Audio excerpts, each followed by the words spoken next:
Hello students. BCom में हम accountancy में कंसाइनमेंट अकाउंट का यूनिट सीख रहे हैं। तो इस वीडियो में हम कंसाइनमेंट अकाउंट में कैलकुलेशन ऑफ एबनॉर्मल लॉस के बारे में सीखेंगे। सबसे पहले तो ये समझ लेते हैं कि एबनॉर्मल लॉस क्या है। ठीक है, एबनॉर्मल लॉस यानी ऐसा लॉस या डैमेज जो कुछ एबनॉर्मल रीज़न की वजह से होता है, जैसे कि चोरी हो जाना, ठीक है, एक्सीडेंट हो जाना, आग लग जाना। तो ऐसी वजह से गुड्स को अगर डैमेज होता है, लॉस होता है, तो उसे बोलेंगे एबनॉर्मल लॉस।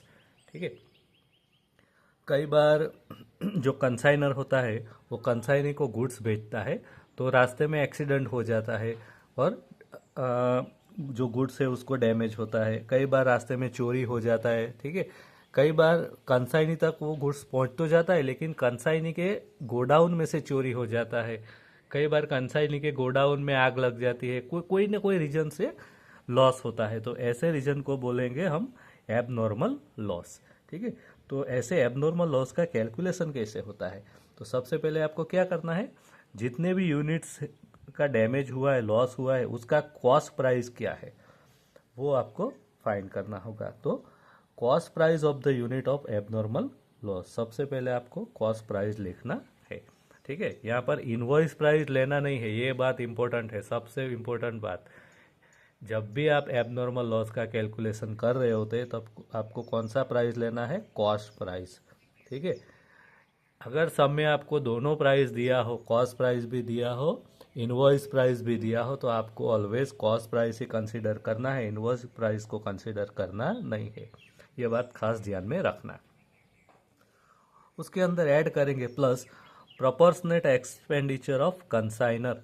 कंसाइनर ने माल भेजने के लिए, माल सेंड करने के लिए जो भी खर्चे किए हैं, एक्सपेंसेस किए हैं, उसका प्रोपोर्शनेट जो रेशियो है वो उसके हिसाब से हम ऐड करेंगे। ठीक है, कंसाइनर ने जितना भी खर्चा किया वो पूरा खर्चा ऐड नहीं करना है, but proportionate expense plus proportionate expense of consignee. Consignee ने जितना भी एक्सपेंस किया हो उसका प्रोपोर्शनेट जो पार्ट है वो उसके अंदर ऐड करना है। Only if the goods have reach consignee, अगर कंसाइनर ने जो गुड्स भेजा है वो कंसाइनी तक पहुंचा हो तभी कंसाइनी का जो एक्सपेंडिचर है उसका प्रोपोर्शनेट पार्ट ऐड करना है। कई बार ऐसा होता है कि कंसाइनर ने कंसाइनी को गुड्स सेंड किया हो बट कंसाइनी तक पहुंचा ही नहीं हो, तो उस टाइम पे कंसाइनी तक अगर माल नहीं पहुंचा हो तो उसका जो एक्सपेंडिचर है वो यहाँ पर ऐड करना नहीं है। ठीक है, इन तीनों का जो टोटल होगा वो अमाउंट आएगा। उसके बाद उसमें से माइनस करेंगे claim accepted by insurance company. यहाँ पर आपको इतना लॉस हुआ, ठीक है, टोटल इतना लॉस हुआ आपका, उसमें से इंश्योरेंस कंपनी ने कितना क्लेम एक्सेप्ट किया वो अमाउंट हम माइनस कर देंगे, क्योंकि जितना आपने क्लेम किया जरूरी नहीं कि इंश्योरेंस कंपनी उतना क्लेम एक्सेप्ट कर ले। तो इंश्योरेंस कंपनी ने जितना क्लेम एक्सेप्ट किया हो वह यहाँ पे लिखेंगे और जो अमाउंट बचेगा वो आपका लास्ट में आएगा एबनॉर्मल लॉस। ठीक है, उसके बाद calculation of the closing stock.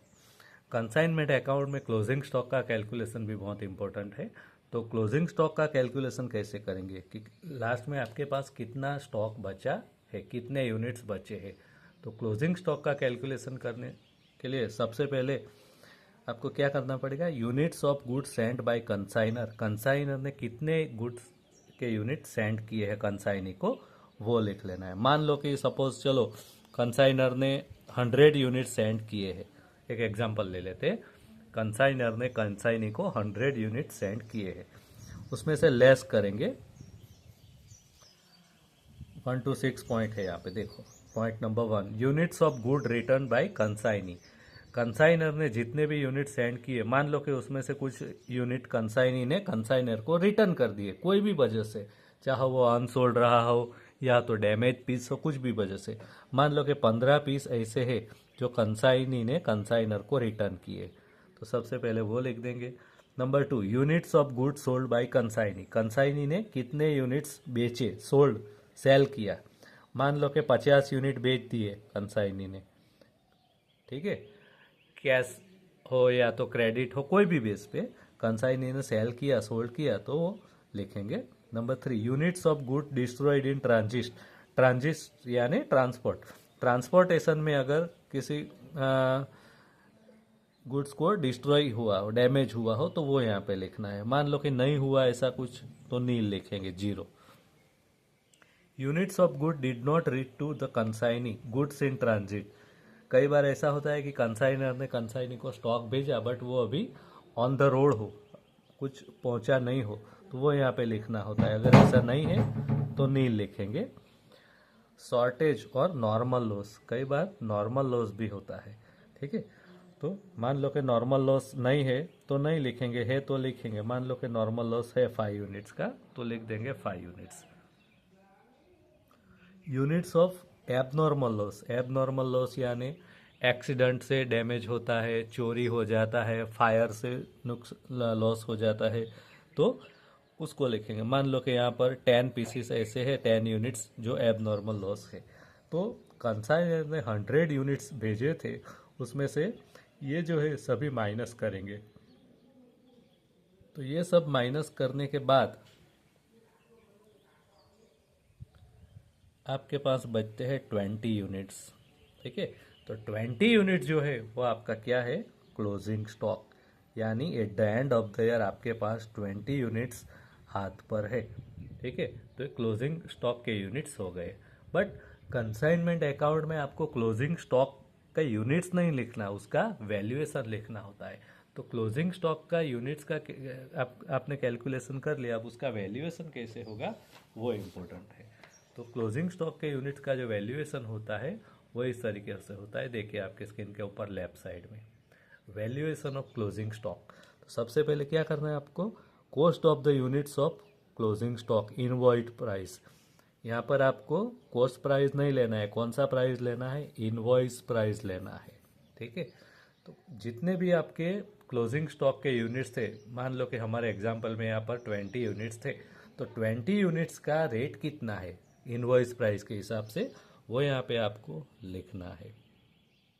Plus उसके अंदर ऐड करेंगे proportionate expenditure of consignor, consignor का जो एक्सपेंस है उसका प्रोपोर्शनेट पार्ट कितना है वो यहाँ पर ऐड करेंगे। कंसाइनर ने मान लो कि ज़्यादा खर्चा किया हो, ठीक है, कंसाइनर ने कितने यूनिट्स भेजे थे, 100 यूनिट भेजे थे हमारे एग्जांपल में, बट यहाँ पर क्लोजिंग स्टॉक कितना है, 20 यूनिट्स का ही है। तो 100 यूनिट्स का पूरा खर्चा नहीं लिखना है, उसका प्रोपोर्शनेट पार्ट यानी कि 20 यूनिट्स का खर्चा कितना है, एक्सपेंस कितना है, वही यहाँ पर आपको लिखना है। Plus proportionate expenses of consignee, consignee ने जो एक्सपेंस किया हो उसका प्रोपोर्शनेट पार्ट, वो भी आपको यहाँ पर लिखना है।